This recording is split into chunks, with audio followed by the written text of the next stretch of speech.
Hello, everybody. Welcome to the last and final session of this ethical hacking cohort led by Mr. Jatin Jain, who is the senior manager at Cyberyarn Training and Consultancy.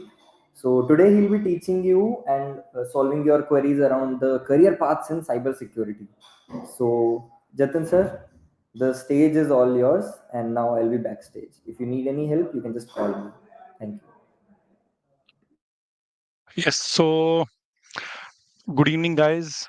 So, uh, since we have talked about this ethical hacking phase, and I have told you how to get the hands on this reconnaissance, which is a very important phase. So, today we are discussing about how to enter into the field of cybersecurity. What are the different career paths that are available in the field of cybersecurity?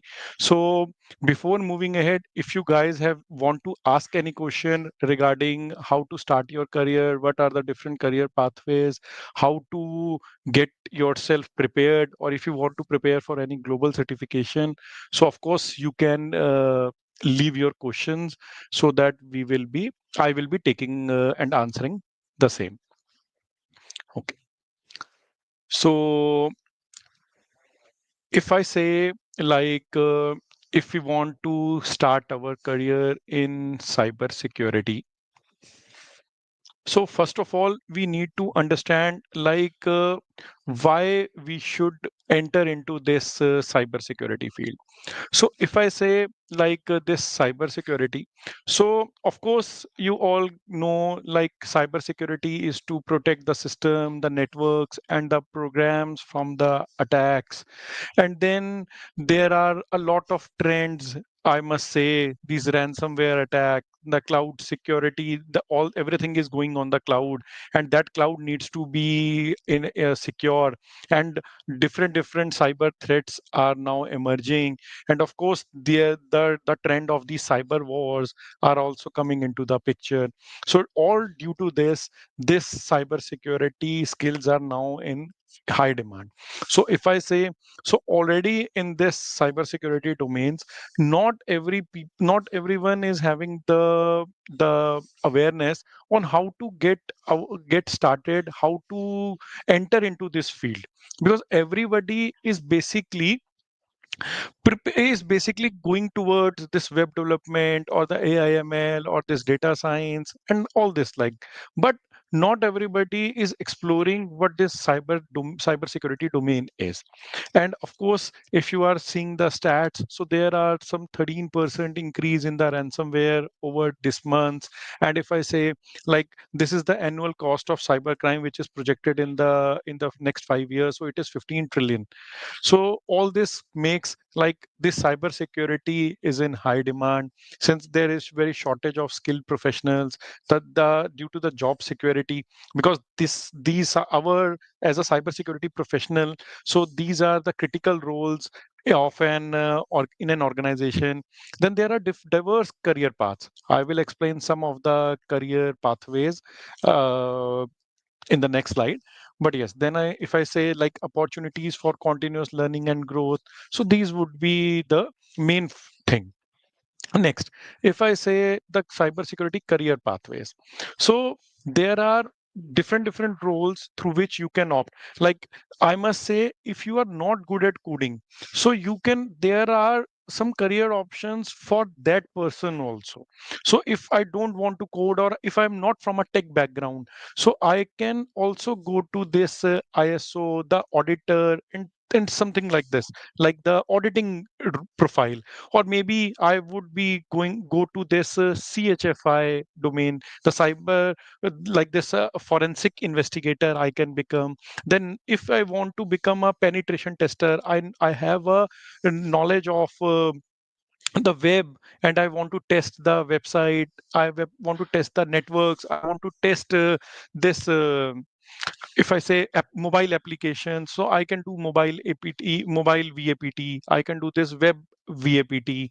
Then if I want to become a penetration tester, or if I say if I want to become an incident response specialist, so if at any time a threat is basically detected, so that threat is basically flagged, and that threat is basically flagged by this IR response team. So using this, I would be saying like these are some of the career paths, and then slowly and gradually you would be moving up the ladder, and then you can become the chief information security officer, like I must say this CISO. So then if you are passionate about this networks, if the networks fascinate you, how this network works, so then you can also become a network security engineer. Then everything, since we know that everything is going on the cloud, so then this cloud security specialist is a very specialized domain which we can do. So these are some of the things through which we will be looking into it. Then in the companies there are, in a specialized application testing if I say, or in the web VAPT if I say, so there are two type of teams. One is the red team and the other is the blue team. So all these things, like if I talk about first the red team, so the purpose of red team is to basically think like a hacker. So all the techniques which the hacker does or which the hacker do, so everything which is in the offensive in nature, exploiting the systems, exploiting the vulnerabilities, finding out the all the testing, then whether my website or whether my mobile app is free from vulnerabilities. So all these will come under this red teaming. And then if I say all the defensive securities, all the threat protection, incident responses, then the forensics will come under this blue team. Like investigating and then blocking uh, will come under this blue team. And now if I talk about this, so there are some different role models also. Like there is a specialized team which now comes into picture, and that is called a purple team. So as the color suggests, so it is a mixture of red and the blue team. So the purple team person has the skill set of both red as well as the blue. So of course, once you have a passion for red or maybe blue, so then over the years, if you learn the other techniques also, then you would be entered into a purple team. And yes, the companies are now exploring this purple teams a lot. So after this, if I say, there are some career paths which I must say you can do. So as the career paths we have explored, so there are some global certifications. So if I talk about, like you want to work in India, or maybe if you want to go to Dubai, or maybe if you want to go to any western country, US, Canada, so then there are two global certification agencies. One is this CompTIA. So if you want to work in western countries, so then you would be knowing this CompTIA, and then there are some certification paths. So as and when the skill set you require, so I can guide you accordingly, like which particular certification you should take. And if I talk about like Dubai or maybe India, so then this EC Council is also having a very good market. And as you are seeing here, so these are some of the techniques like which you will be able to perform. So obviously these global certifications helps you so that you would be able to perform in a better way. You will have the skill set, and this would be an online examination, and every examination will have different type of scoring material, and accordingly we will be taking into it. So if I say like how to start, or where to start, so first of all I recommend everyone to basically get yourself hands on the network part. First you start learning this networking. Once you are familiar with this learning, and once you are familiar with this network part, then you should look for a Linux, or preferably a tool operating system, which I say is the Kali Linux. And apart from this Kali Linux, you can also get your hands on this Windows server. So once you are done with this operating systems, then you should learn a programming language called Python. So because all the tools, if you want to customize or if you want to work on some tools, so some tools are written in this Python. So you should learn Python, as well as on the Linux, you should learn this bash scripting. That is the programming on the terminal. So you learn these type of things. And once you are done with this, then you should decide in which cyber domain you should want to enter. If you are fascinated, like I am repeating it again, if you are fascinating by with applications, you are, or maybe if you are a web developer, if you are a web developer, or you are learning web developer, or you are learning web development, so you can uh, take like how to protect the web applications from attack, or how the attackers perform attacks on this web application. Or maybe if you are a mobile app developer, so then you can learn this mobile VAPT. Then if I say, if you are want to move into this network domain, so then you can go to this networking, you can do CCNA, and then accordingly you can do this CCNP, CCIE. Over the period of time you would be able to do this. But yes, accordingly this would be your journey, and this would be your plan through which you would be able to perform. So apart from this, if any of you want to connect with us after this session also, so on the screen I am showing this, you can follow us, you can connect with us, and I would be happy to answer your questions, like individual questions. You have some question, you have some doubts, or if you want to uh, clear something, so I would be happy to answer you. So you can follow me on LinkedIn also and answer the same. Otherwise, these are the social media QR codes. You can scan them, or you can find me, and then you can connect with me.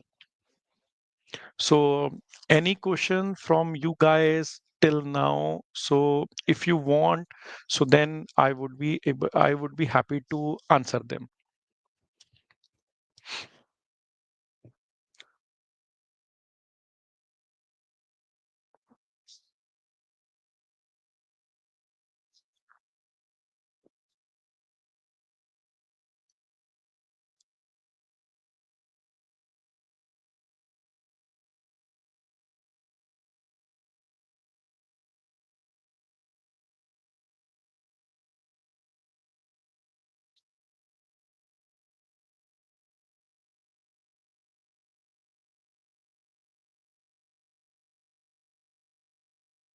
So any question, guys, write in the comment section so that I will answer them.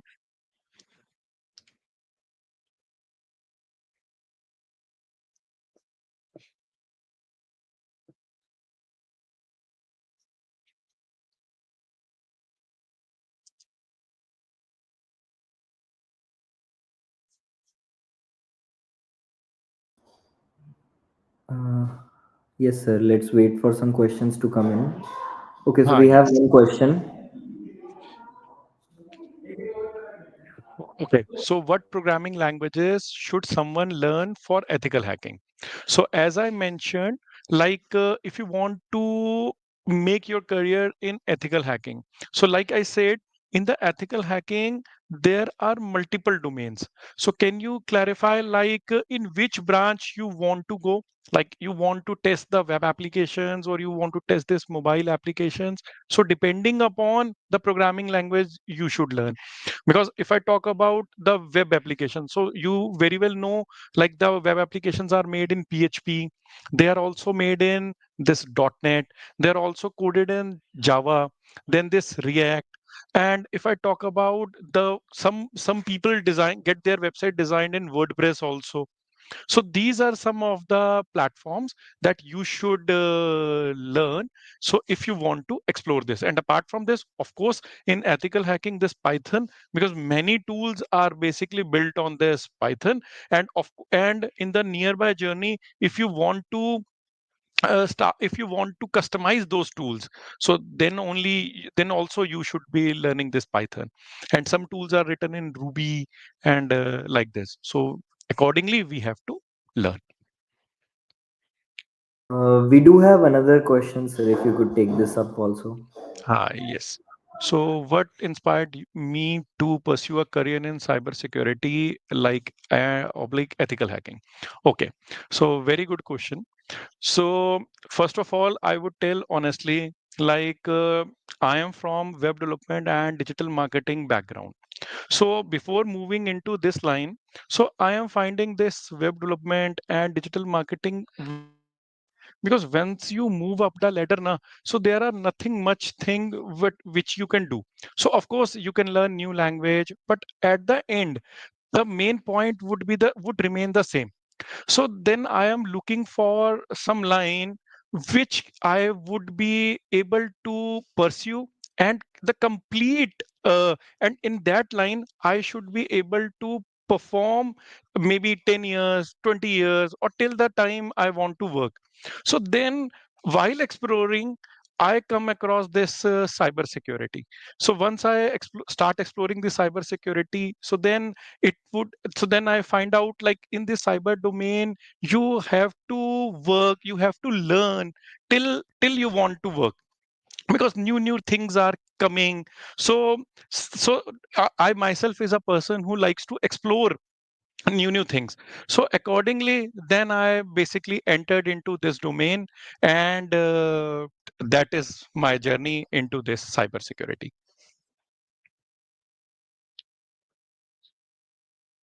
So I hope Pratish, you got the answer. Okay. So There is one next, last question also.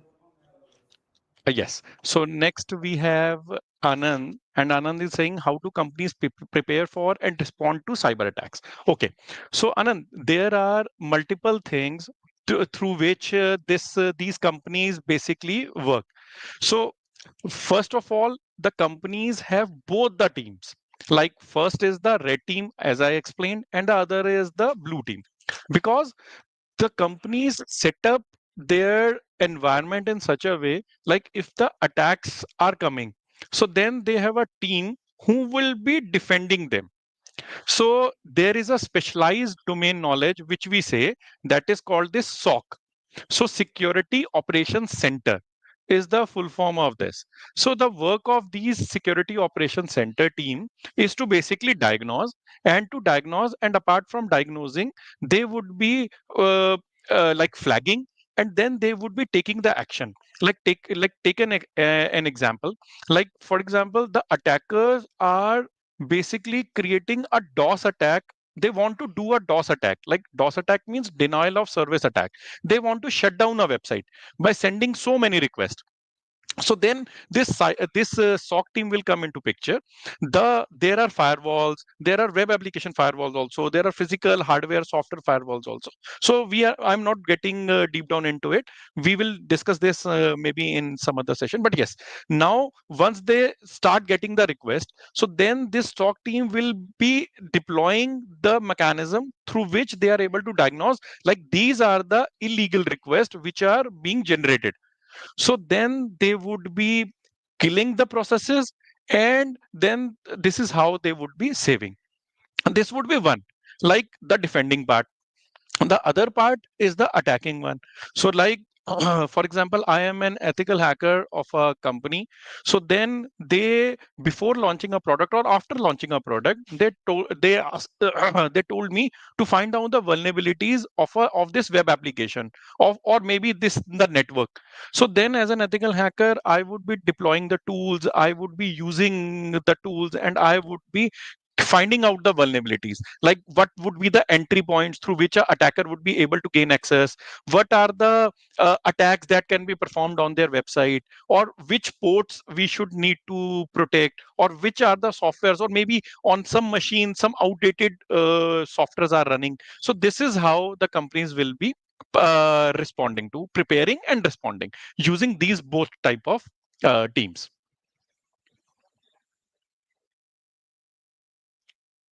So yes. uh,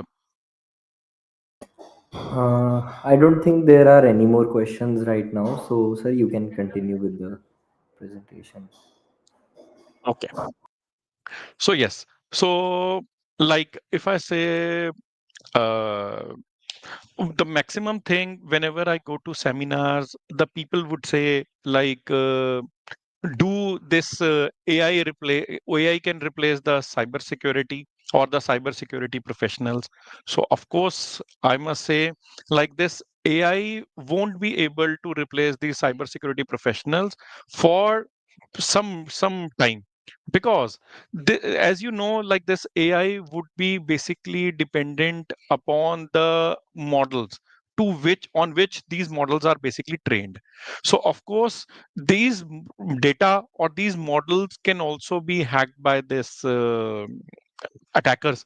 So accordingly, once they are attacker and once they are manipulated, so then this AI model won't be able to deliver the result in a proper manner or in a efficient manner. So yes, so as a cybersecurity expert, we have to deploy the strategies that these type of attacks won't be possible on these uh, learning models.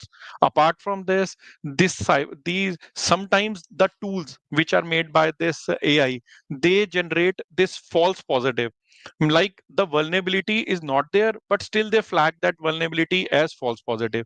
And sometimes if that vulnerability is there, they they accidentally flag that as false negative. So yes, in that case, the human intelligence will come into picture. So this AI would go hand in hand, like the example which I have talked about, like this DOS attack. So using this AI, we would be able to find out like which IPs are malicious and which IPs are legitimate. So this AI tool will do. But if I talk about like if there is a 0 day vulnerability in some application, so maybe that AI won't be able to find out, because we have to provide the data, we have to train it. So as of now, AI will go in hand, apart from taking over these cybersecurity professionals. But yes, we should learn, we should upgrade our skills, we should know what the latest trends that are there in the market. We should work on this. So, any further question, Dhruv, like we have received on our LinkedIn or maybe on some other platform?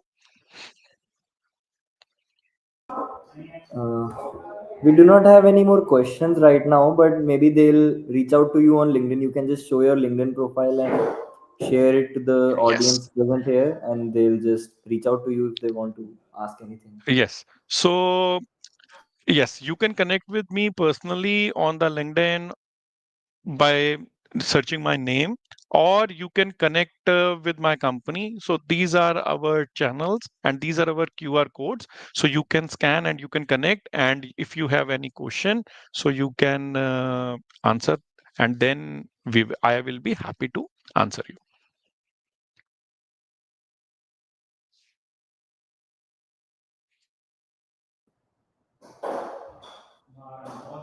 All right.